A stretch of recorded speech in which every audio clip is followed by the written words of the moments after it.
Have you ever felt like you were living someone else's life? Waking up each day, doing what's expected, following schedules, responsibilities, ambitions? Yet inside, there's a quiet emptiness that no achievement seems to fill. Carl Jung once said, "Who looks outside dreams. Who looks inside awakes." We grow up in a world that measures our worth by outcomes, degrees, careers, success. So we learn to run faster, to be recognized, not left behind, to become someone. But in chasing everything, we often forget to ask, who am I, really? There's a man, 38 years old, working in a prestigious multinational company. He has a beautiful house, a nice car, a kind wife, and a young child. But one night, he wakes up in the middle of the night, heart racing, drenched in sweat, and a question echoes in his head. Why do I feel so empty? He looks into the mirror and no longer recognizes the person staring back. Not because he isn't successful, but because he never paused to ask, is this truly my life? That question, however painful, is the beginning of awakening. When Jung speaks of awakening, he doesn't mean something mystical. He simply invites us to look inward, to touch the unnamed sorrow, the silent fears, the parts of us we've long abandoned. Have you ever felt like that man?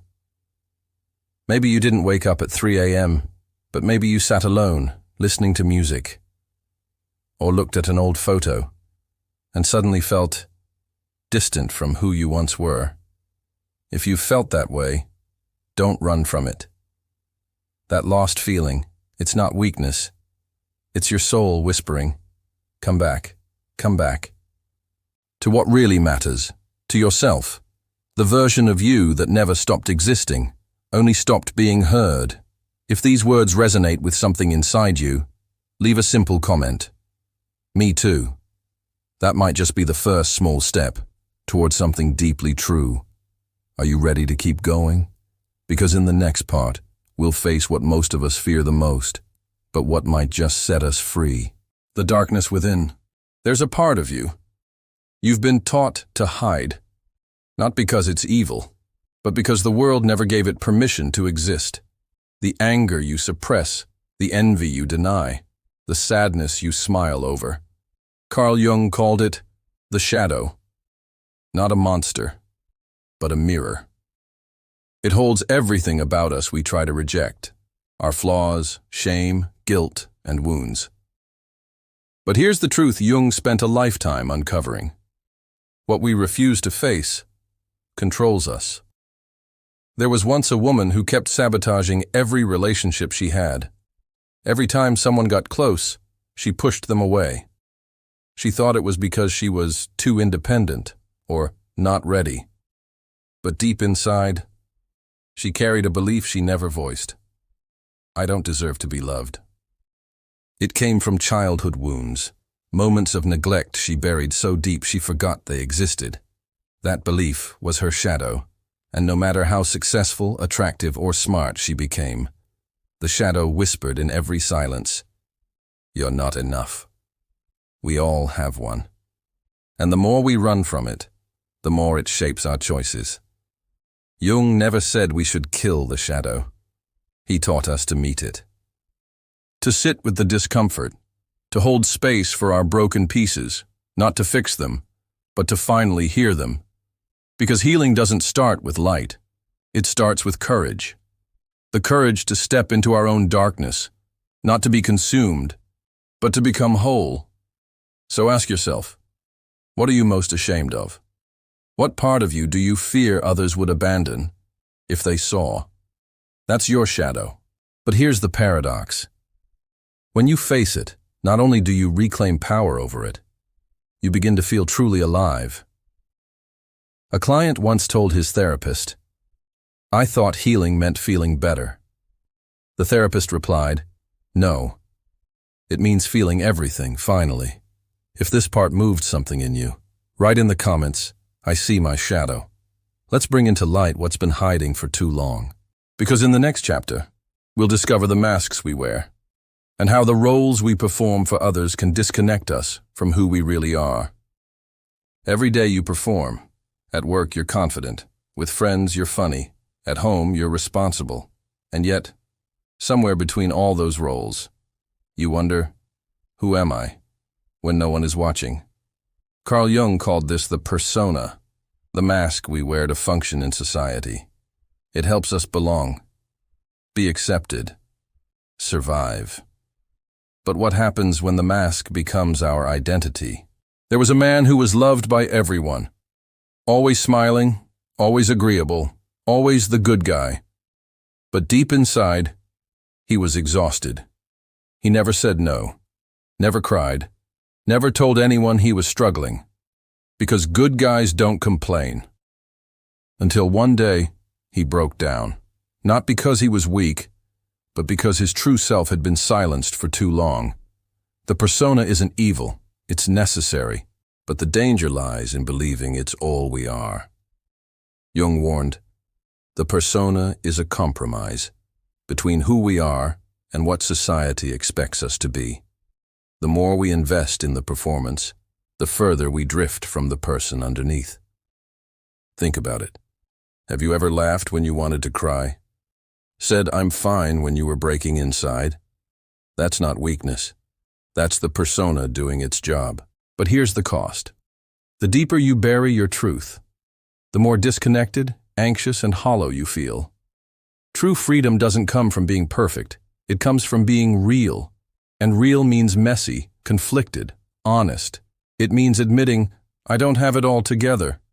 I'm scared. I'm still figuring it out. The world doesn't need more perfect people. It needs more authentic ones. So I'll ask you this. What's one thing you've been pretending to be, just to feel worthy? If you're brave enough, write it in the comments, or simply type, I'm ready to take off the mask. Because next, we begin the journey back to our true self, not the one shaped by pressure or fear, but the one waiting patiently beneath all the noise. Some journeys, no one can walk for you, not your partner, not your therapist, not even your past self. There comes a point where the only way forward is inwards.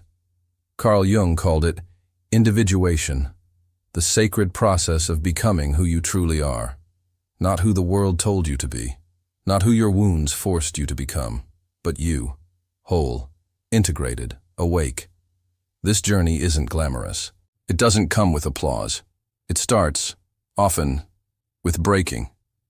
There was once a woman who had everything, a stable job, a loving partner, a beautiful home. But every time she sat still, she felt hollow. Not because her life was bad, but because none of it was built on her truth. She had spent years making choices that made sense to everyone, except to herself. Until one day, she stopped running. She started listening. To the subtle whispers within, to the dreams she ignored, to the anger she buried, to the joy she postponed. That was the beginning of individuation. This journey isn't about becoming someone new. It's about returning to someone ancient, the part of you that's always been there, underneath the noise, the silence between heartbeats, the truth you almost forgot. Jung said, the privilege of a lifetime is to become who you truly are. But here's the hard part. No one can give you that permission. You have to claim it, and it takes courage. Because becoming your true self means disappointing people who loved the version of you that wasn't real. Letting go of stories that once made you feel safe. Standing in your own soul, even when the world doesn't applaud. But on the other side of that fear is freedom. Not the kind they sell you in ads, but the kind you feel in your bones. When you wake up and know, I'm living a life that belongs to me. So, ask yourself, what part of you have you abandoned to be accepted? And what would it mean to come home to yourself? If you're on that path, type, I'm ready to meet me. And if you're scared, that's okay. All beginnings attend. In the next part, we'll travel back to the beginning of many of our shadows and meet the inner child we've long left behind. There's a small version of you, still living inside, still waiting to be heard, still holding stories no one else remembers. We call it the inner child. And for many of us, that child is not smiling. That child is scared, confused, lonely, still hoping someone will finally say, "I see you." Carl Jung believed the unconscious holds not just forgotten memories, but frozen emotions, wounds from early life that never got the chance to heal. So they hide and hijack. You wonder why you get triggered in relationships, why you fear rejection even when you're loved, why success feels hollow or terrifying. It's not immaturity, it's the child inside you, still reacting from a moment that never ended. There was a man who couldn't accept praise. No matter how much he achieved, he'd say, "It's nothing." People thought he was humble, but deep down, he remembered a father who only gave affection when he was perfect, so every compliment felt like a lie, because the boy inside him still believed, "I'm never enough." The past doesn't stay in the past when it's not processed.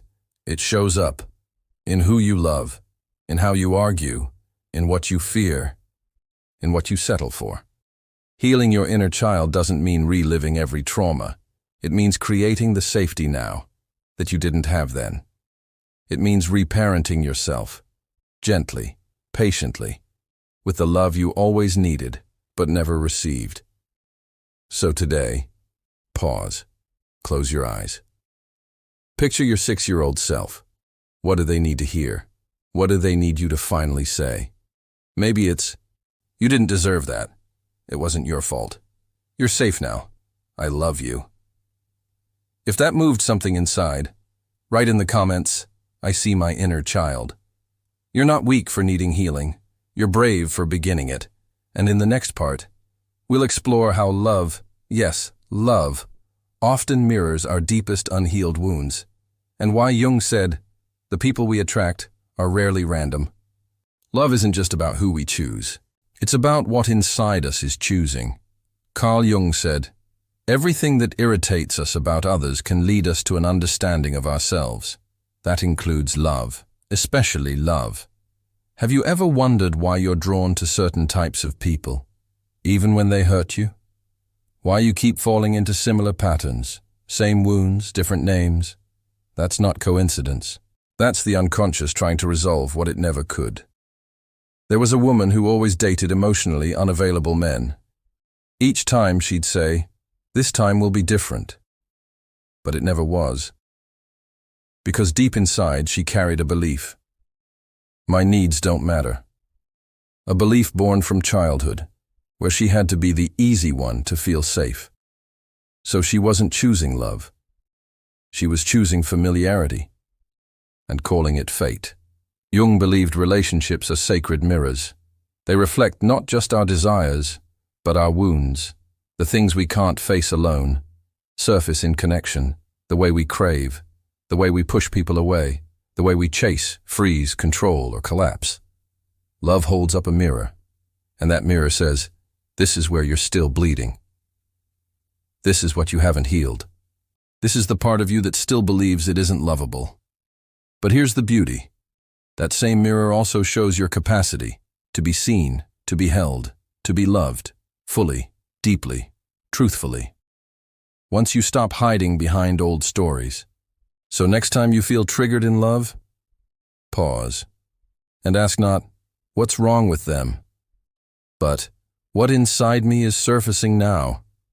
That's how healing begins. Not with blame, but with curiosity. If you've ever seen yourself in someone else's eyes, and it scared you, or cracked you open, you're not alone. Write in the comments, "Love showed me my shadow." It's a powerful thing to be shattered by love, but even more powerful to rebuild with truth. And in the next part, we'll talk about something even harder, letting go of control. And allowing change, not as failure, but as freedom. We are taught to control, to plan, to predict, to shape life with sheer will. But there comes a point when all that control becomes a prison, and the very ego that once protected us starts suffocating us. Carl Jung believed the ego is essential. It gives us identity, boundaries, structure. But he also warned, the ego is not the whole self. It's just the mask we confuse with the face. You see, there's a difference between strength and control. Control comes from fear. Strength comes from trust. There was a man who did everything right. He had the plan, the goals, the discipline. But when life fell apart, when his job ended, his marriage cracked, he felt like he was dying. Not because he lost everything, but because he realized he didn't know who he was. Without the titles, without the structure, without the plan. That's when transformation begins. Jung said, "You must let go of the life you planned, so you can live the life that is waiting for you." This part is hard, because the ego hates change. It clings to the familiar, even if it hurts, because at least it knows the rules. But the soul? The soul longs for what is real, even if it's unknown. When you stop trying to control everything, you start to notice something deeper, a guidance that isn't loud but constant, a truth that doesn't shout but never leaves. That's your deeper self, and it only speaks when you're still enough to listen. So ask yourself, what are you trying so hard to control that you're no longer living? Letting go doesn't mean giving up. It means giving in to life, to trust, to a deeper intelligence within you. If you felt the fear of losing control, type, "I'm learning to let go." That simple truth can unlock a freedom your ego can't imagine. Because next, we're stepping into something even greater. The question Jung believed was at the heart of being human. What makes life meaningful? What makes life meaningful? Not just bearable, not just productive, but truly meaningful. Carl Jung believed this was the deepest question every soul must eventually face. Not, what do I want to achieve, but why am I here? And most people don't ask that question until something breaks, until the career feels hollow, until the love fades, until the mask slips, and they're left staring at their own reflection and realizing they don't recognize the person in the mirror. Jung observed this in countless patients. They weren't sick from failure. They were sick from meaninglessness, from going through the motions, from chasing success while starving for purpose. So what did he suggest? Not a formula, not a religion, but a return to soul. He believed meaning arises when we align with something greater than ego, a calling, a truth, a value that makes suffering worth it. There was a man who spent his life building a company. He made millions, had power. But after his son died, he felt nothing made sense. He went silent. He stopped working, and everyone said he was broken. But what he was doing was grieving, not just for his son, but for the part of him that once believed money was enough. Years later, he opened a foundation that helped grieving parents, not because it fixed his pain, but because it gave that pain meaning. Jung said, "The sole purpose of human existence is to kindle a light in the darkness of mere being. Meaning doesn't remove the darkness, it gives you a reason to walk through it. So ask yourself, what would still matter, even if no one else noticed? What truth would you still live, even if the world misunderstood? That's your thread. Follow it. Because meaning isn't something you find, it's something you create. When your inner world and outer life stop contradicting, when what you do reflects who you are. If you're on that journey, type, "I'm searching for meaning." And know this, that search alone is sacred. Next, we'll talk about why this path has no finish line, why even when we think we've healed, life still asks us to evolve. Most people think healing is a finish line, that one day you'll arrive, whole, fixed, untouchable. But Carl Jung had a different truth. The journey never ends. Because awakening isn't an event, it's a way of living. You don't graduate from the work. You just go deeper, more honest, more real. You stop pretending there's a version of you that will never hurt again. And instead, you learn how to walk with the pain without being defined by it. Jung often reminded us, the soul is not linear, it spirals. What you thought you healed may come back in a new form, not to punish you, but to invite you into a deeper layer. There was a woman who thought she had finally moved on. She left the toxic relationship, started a new job, began meditating. She felt proud, awake, strong. Until one random morning, she heard a song and broke out of nowhere, and she hated herself for it. Why am I still crying? But the truth is, the tears weren't weakness. They were integration. She wasn't falling apart. She was becoming whole. You see, the ego wants progress. The soul wants depth. The ego wants arrival. The soul wants connection. So if you ever feel like you're back at the beginning, remember this. You're not starting over. You're starting from a wiser place. This path isn't about perfection. It's about presence. And the willingness to keep asking, what is life trying to teach me now? If you've ever felt tired from the work, but still chose to keep going, type, I walk the spiral. That simple phrase honors your courage. And in the final part, we'll return to the beginning. But from a deeper place, a final reflection, a final gift, one last whisper from Jung that might stay with you forever. There's a sentence from Carl Jung, simple, quiet, but it echoes long after you hear it. He said, I am not what happened to me. I am what I choose to become. Let that sink in. You are not the wound. You are the one healing it. You are not the past. You are the path forward. You are not the pain. You are the presence holding it with love. This sentence is not about denial. It's not about forgetting the hurt, the abuse, the betrayal. It's about remembering that deep within all of that is a choice to repeat or to rewrite, to numb or to feel, to run or to return. There was a man who carried shame his whole life from things done to him and things he did trying to survive. He believed he was broken until he heard that sentence, I am what I choose to become. And for the first time, he chose kindness, not for others, but for himself. That's what this journey has been about, not becoming better, but becoming real, not escaping the shadow, but embracing it, so no part of you remains unloved. Jung didn't offer answers, he offered mirrors, and if you've looked into any of those in this video and saw something true, then you've already begun. So as we end, I'll ask you, what will you choose to become? If this series touched something inside you, comment, this is who I choose to be, and share it with someone who needs light in their darkness. Because sometimes, all it takes is one sentence, to remember that your story is still being written, and you are holding the pen.